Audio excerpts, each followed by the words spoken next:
Hey guys, so I finally got to use all of the exotics from the Elder Cipher for myself, so I just wanted to do a quick review of the weapons and discuss which one you should take first. So we'll start with what I think is probably the weakest of the three options, and that is the Dreg's Promise. Now, Dreg's Promise isn't exactly that powerful. I talked about Vestian Dynasty in another video, which you can find here, but I wasn't too fond of it for PvE purposes because of its lack of damage compared to other weapons. Dreg's Promise suffers from basically the same issues. Its main problem is that, well, I don't even think it's better than Vestian Dynasty. You're victim to its 3-round bursts, which burns through ammo really quickly. Killing enemies on the run is tough as well, and let's just say ricochet rounds aren't exactly the most sought after thing in Destiny.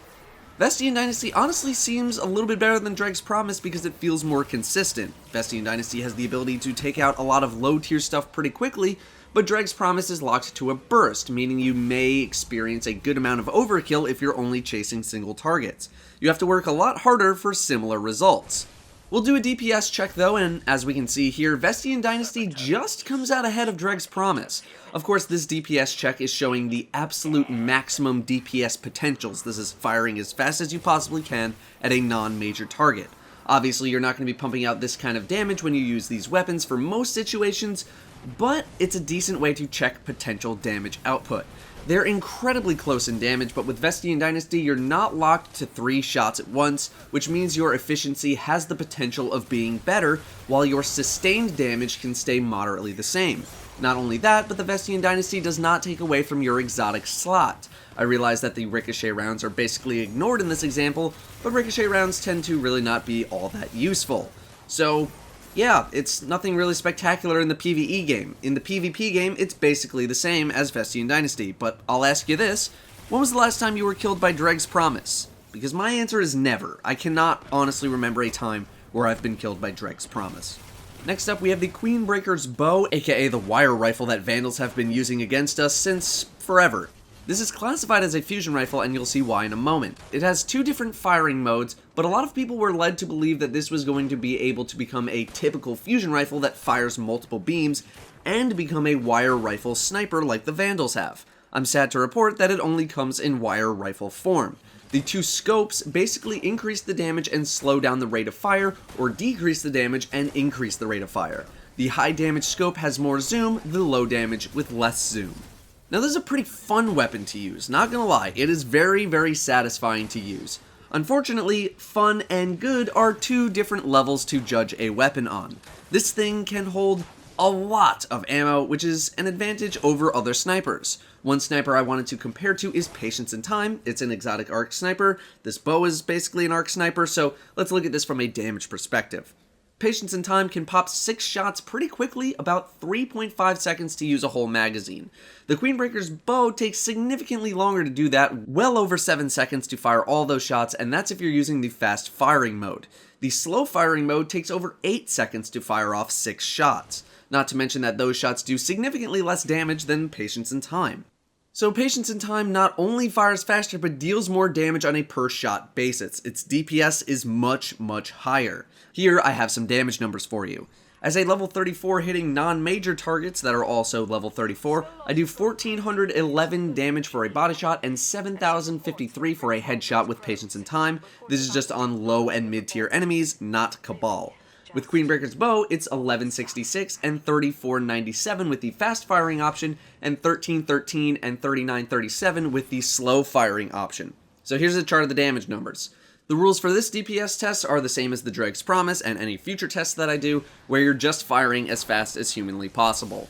As you can see, something like Patience in Time kicks the crap out of Queenbreaker's bow for any sort of PvE DPS scenarios. In fact, Patience in Time's non-crit DPS is almost as good as Queenbreaker's bow crit DPS. Now the advantage that Queenbreaker's bow has is that it has a ton of ammo compared to something like Patience in Time. Patience in Time has about 4 magazines worth of ammo if you have a special ammo bonus, whereas QBB has significantly more regardless. However, most of the time you're not going to be burning all of your special ammo at once. It's going to be for a special situation, and most of the time you're able to replenish some of your special ammo. This is also Queenbreaker's downfall for being good in any sort of PvE environment. Because it has so much ammo, if it had the damage to compete with other PvE weapons, it might be too good because you'd be able to use it all of the time. So for PvE, a normal sniper is probably going to serve you much better for anything serious. For PvP, unfortunately, it's a little bit of the same. It's very much possible to have success with this weapon in PvP in some form. You're going to want to use the fast firing option, as the slow firing option is only going to do about 20 more damage per shot. It's not going to be enough to one-shot to the body. But you're going to need to work a lot harder to get kills compared to other sniper rifles. Now once again, it comes with a ton of ammo, so if you wanted to use this thing for the entirety of a match, all it's going to take is 1 or 2 special ammo pickups and you're basically good for the whole game. It does come with hidden hand as well. Going toe-to-toe with people with actual snipers is going to require some fancy footwork and anticipation on your end. It'll have its moments here and there, not going to deny that, but in this current instant kill metagame that we're in right now, it can be very tough to kill targets with hand cannons or targets who are very accurate shots. I've been joking that this weapon is the best weapon in the game for when people aren't looking at you. It's actually not too bad of a support weapon. You can stick on the back lines and pick off low health targets. You can totally one-shot people to the body using certain buff combinations, but you're unlikely to see that too often. Overall, it's a fun weapon, but it's nothing game-breaking, and it's not really anything to use in any sort of serious manner. Finally, we come to the Lord of Wolves shotgun. Now, I did a review on the weapon itself, which you can check out here, but I'll quickly go over the weapon here as well. This is a shotgun that comes with 30 rounds per reload, which is actually more like 6 rounds because it fires in 5-round bursts. It comes with a ton of reserve ammo as well. So yeah, it doesn't fire like a typical shotgun, it fires like a pulse rifle, which is cool, and I'd say the burst stays relatively compact. You can kind of spray this thing like a fusion rifle as well if you want, although I wouldn't recommend that too much. Its range is absolutely terrible according to the stat sheet, but it's for a pretty good reason, because this thing hits like an absolute truck in PvE, even harder than some normal shotguns. Shotguns are pretty good right now as is, but this might be worth the exotic slot that it takes. So what I really wanted to focus on in this review is just show off some damage comparisons versus other popular shotguns. First, we'll take a look at Invective versus Lord of Wolves. The results are interesting. Now, if we just look at only one magazine with no reloads, all shots doing non-crits on level 30, non-cabal, non-majors, a lot of qualifiers there, Invective wins by a landslide, doing a possible 17,147 non-crit damage in just over a second. Lord of Wolves does around 25,000 damage in one magazine, which sounds impressive, but it does it in 4 seconds. However, if we start to take reloads into account and start looking more at sustained damage, Lord of Wolves with speed reload starts to gain some ground. Factoring another round of non-crit damage, Lord of Wolves pulls ahead and stays ahead of Invective.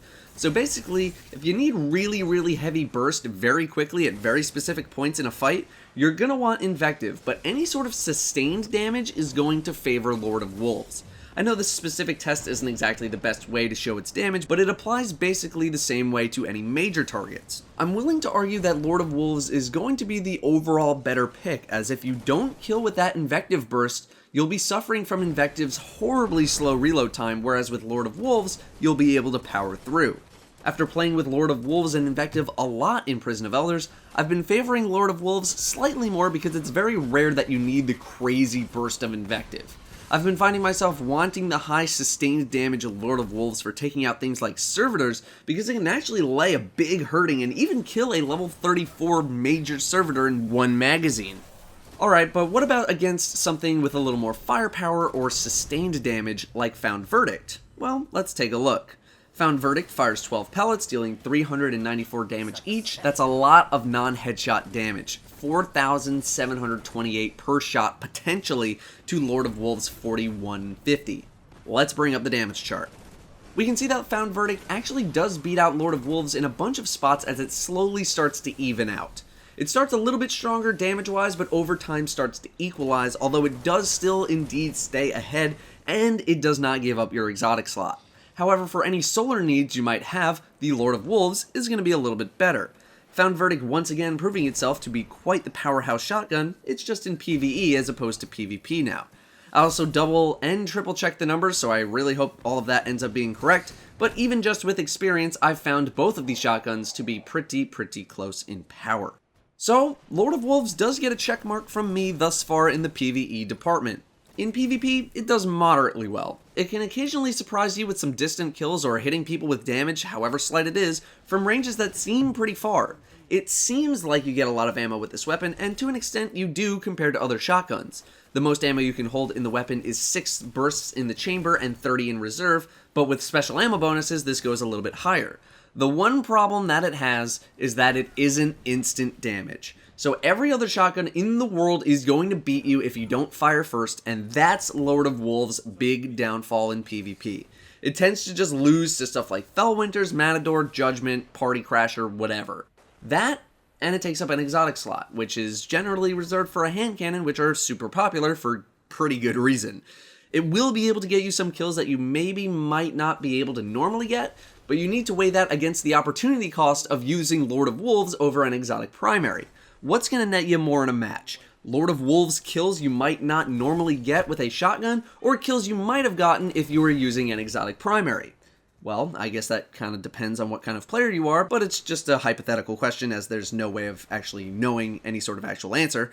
It's just something to make you think about the decision at hand. So, what's the best option? If you're looking for fun levels, I'd say the Queenbreaker's bow is your best bet. It's just fun to use. It's a fun to use weapon that has been torturing us since Destiny came out, and it's very, very satisfying to get kills with, especially headshot kills. If you're looking for something that is actually going to be good or worth using in a serious manner, it's Lord of Wolves.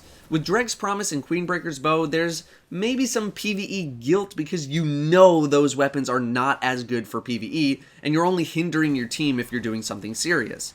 Yeah, the other weapons are fun, but when I'm doing PoE 35 or a raid or something, I want to bring my best weaponry, and Lord of Wolves is the only thing that I wouldn't feel guilty about using because it actually does some really, really good damage. Queenbreakers doesn't do good damage, and it sure as hell is not beating out Lord of Wolves. It's the same thing with Dreg's Promise. It's not beating out Lord of Wolves, nor is it beating out many other weapons for that matter. If you want a weapon that's actually going to be able to contribute in PvE and can actually kill things in PvP, you're going Lord of Wolves. Second place goes to Queenbreakers, and third place goes to Dreg's Promise. That is what I have for you guys on the Elder Cipher weapons. Thank you all very much for watching, and I'll see you next time.